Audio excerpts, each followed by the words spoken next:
Soul Calibur 3 went mostly unnoticed by most people when it launched in 2005, and it reviewed slightly lower than its predecessor. It had some good ideas, but they were overshadowed by a relentless difficulty curve that casual players couldn't adapt to.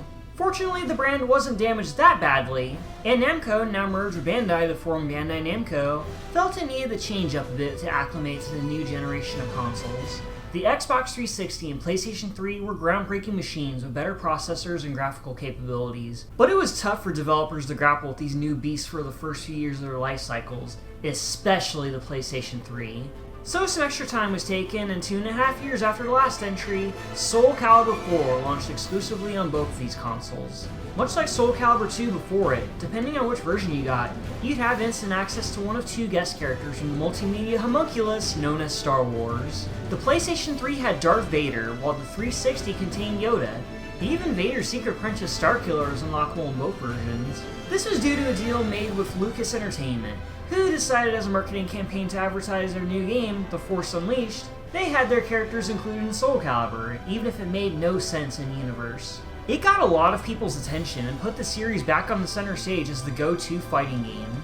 And it certainly paid off, as Soul Calibur 4 was much better reviewed than 3, and holds the distinction as one of the better fighters on the 7th generation. I already told the story of how I got my first Xbox 360 in late 2009 in the Tekken 6 video, and along with those, I also had this game as one of my first next-gen games. I played a lot of this game as an adolescent, and even double-dipped on the Vader edition my late uncle sent me my first PlayStation 3 in 2010.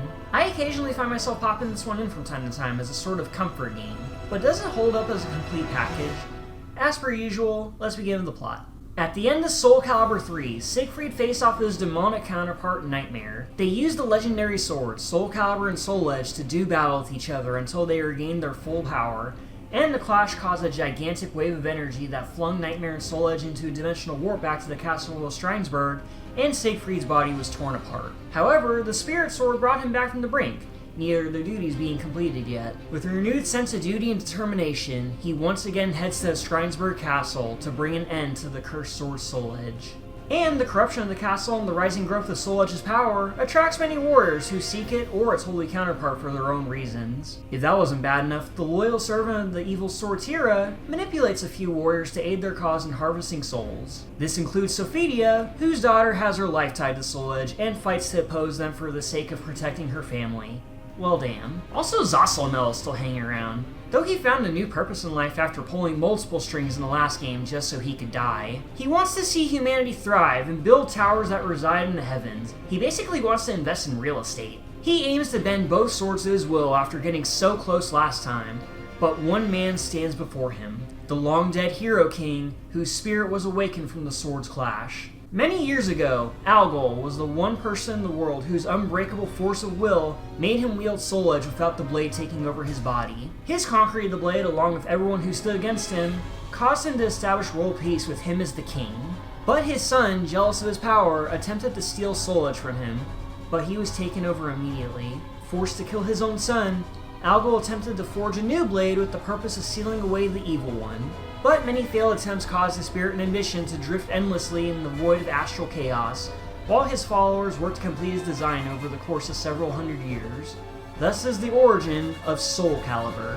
But the recent clash of blades has awakened the spirit of Algol, and while barely maintaining a body, aims to reclaim both swords to extend his life and rule the world once again. The final battle between the cursed and holy blades takes place soon, and many warriors are caught in the middle.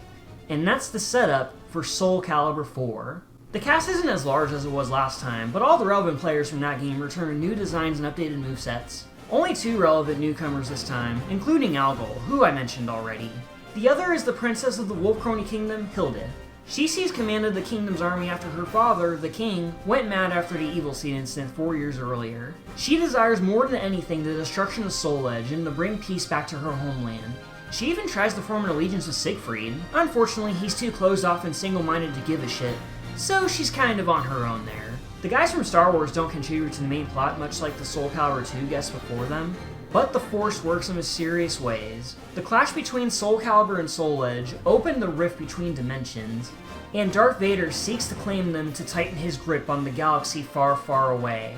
And Yoda, despite being in exile after the extermination of the Jedi, pursues Vader and aims to bring equilibrium to this new dimension by taking out the two swords. Starkiller, or the Apprentice as his game refers to him, acts as a vanguard of the portal at first, but enters to the ultimate dimension anyway to find the ultimate power to defy his master. This may be a cheeky way to tie this game with The Force Unleashed, but it could also be canon to that game's events for all we know. There's also 5 extra characters designed by different artists that are palette swaps of the original characters of the cast, but they have their own lores that, as far as I'm aware, don't matter all that much. But it is worth noting that one of these ladies, Anglefear, is the cousin of the Planet Buster Anglemoy from Sergeant Frog, so that's cool, I guess. This technically doesn't count, but also kind of does, but the Creative Soul features return from the last game, except they don't fight using job classes anymore. Instead, they lift the styles of any character from the cast and can use any of their weapons. The options for customization is much wider here than it was in 3, and you can build whatever kind of characters you want that's limited by imagination and what you have unlocked at the moment. You can also customize the fits of the regular characters too, and not just give default costumes a new paint job. You want Maxie to run around a banana hammock? You do you, buddy! Want to dress Ivy in a costume that won't cause awkward tension when your mom or sister walks in on you? You got it! However, one thing to keep in mind is that weapons and equipment have stats tied to them, be it increases or decreases in maximum health, attack strength, or defensive buffs. So keep those numbers in mind when you customize your fits. Also, most of the equipment have points tied to one of 5 different skill slots. Your max is determined by the weapon you're using, and you can increase them further with specific equipment. These points can be used to equip different skills that you use in battle, whether it's the ability to inflict chip damage, increasing your stats by a fixed amount of time, or even recover health. If a certain skill exceeds the maximum of whatever skill slot, you won't be able to use it unless you equip or de-equip something to fix the numbers, or unequip another skill altogether. Also, you won't have access to certain skills unless your character style reaches certain levels. You level this up by fighting with a character or a custom variant normally, but that takes many battles to max it out. So to maximize your battle potency and use the skills you want to edge out everything,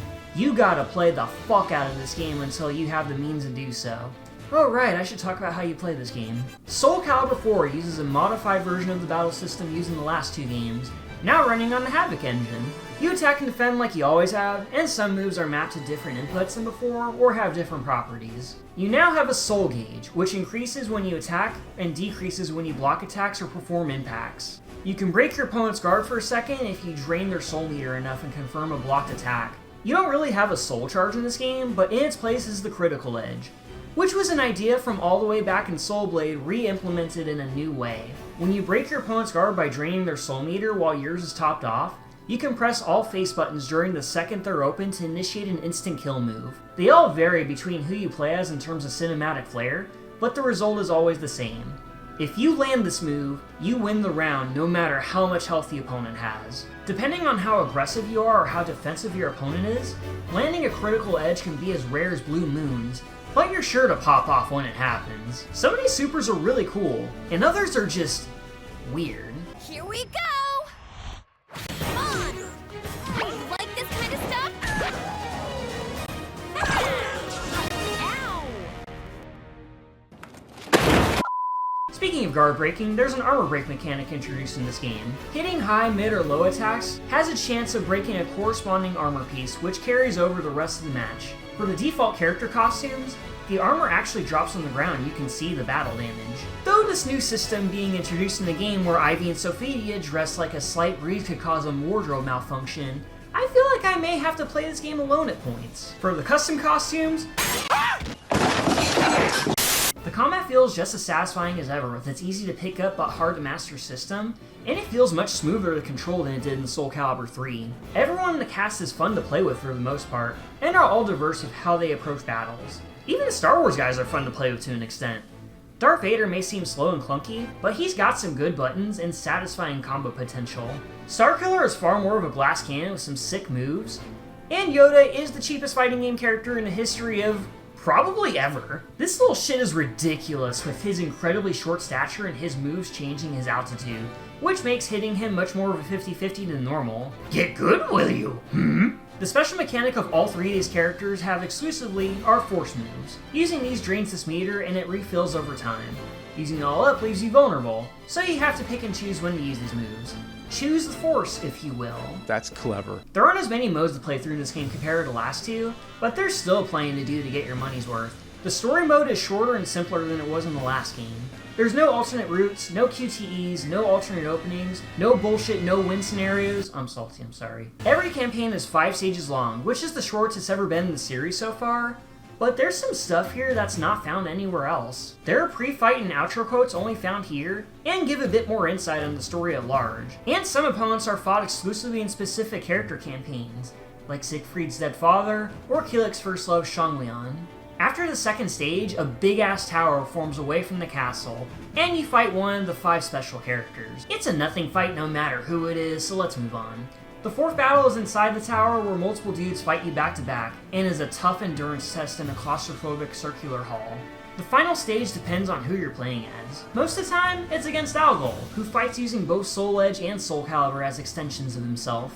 For others, it's either Siegfried or Nightmare, and all 3 of these fights can be tough only because they have 2 health bars and can't get wrung out. But winning unlocks your character's ending, which use in-game assets and translates whatever equips you have on. So these endings can be as serious or as silly as you want them to be. Arcade mode returns to test your skills against 8 opponents in a row. It's not too bad, until you get to stage 7 where it's always Star Killer and will always kick your ass. Seriously, fuck this dude, I don't even like your game that much. There's also a new mode called Tower of Lost Souls. Think of this as a watered-down version of the mission battle mode from Soul Calibur 1, where you clear specific stages until you reach to the top of the tower. The cool thing about this mode, you can take more than one character along, giving you better chances of clearing it, and leveling up character style. See, that's multitasking right there. These challenges get much harder the further you progress, but the rewards are usually gold, or if you beat certain stages in specific ways, you unlock exclusive equipment not found in the store. I should probably get back to equipment because I haven't mentioned that part yet. In the customization menu, you can choose to customize any of the base roster or make a custom character. This is also where you use gold acquired from other modes to purchase slot characters, weapons, and equipment. Not everything is available to purchase right away though, as you have to clear the character's story routes and unlock in-game achievements to access more of the store. And I'm pretty sure it's impossible to get every single achievement nowadays, as some are tied to this game's online mode, which was implemented to compensate for the lack of single-player options and to keep up with the times. When I played Soul Calibur 4 online back in the day, it wasn't great. There are ranked and player matches, and you can invite friends for PvP battles, but nobody is playing this game online anymore. And I'm sure by the time this video is published, the servers will be down for good. And it really sucks that there's a part of this game that's inaccessible because of a dead feature. But I guess that's a consequence of the digital age. Speaking of, there was DLC for this game, which includes seasonal equipment and getting Vader or Yoda on the console they weren't advertised for, but as of 2016 are no longer available. So this means if you get Soul Calibur 4 nowadays, you won't be seeing any Vader vs Yoda matches, or Christmas Setsuka vs Pumpkinhead Taki unless you have an account that bought them beforehand. You know, despite offering less content and all the time-exclusive features no longer working, I still think Soul Calibur 4 is a fun fighting game. The combat is tight and fun to learn and execute. The customization is a good way to flex your creative muscles. The graphics make this one of the prettier fighting games on the 360 and PS3. The music is great. It's just fun, man. I might be biased because I've played a bunch of this game over the years, but I think this is a much better game than 3, at least in terms of general gameplay. It's probably not as good as 1 or 2, but this is up there for me personally. So there we go. Most of the Soul games are done and in the books. Now comes the part of the retrospective that everybody is tense over. Next time, we'll be looking at Soul Calibur 5, the most polarizing game in the series, and the game that almost killed the franchise. This might take a bit to get my thoughts on it organized, so bear with me on this one. Until then, thank y'all for watching, and have an awesome day. Stage You lack any real talent.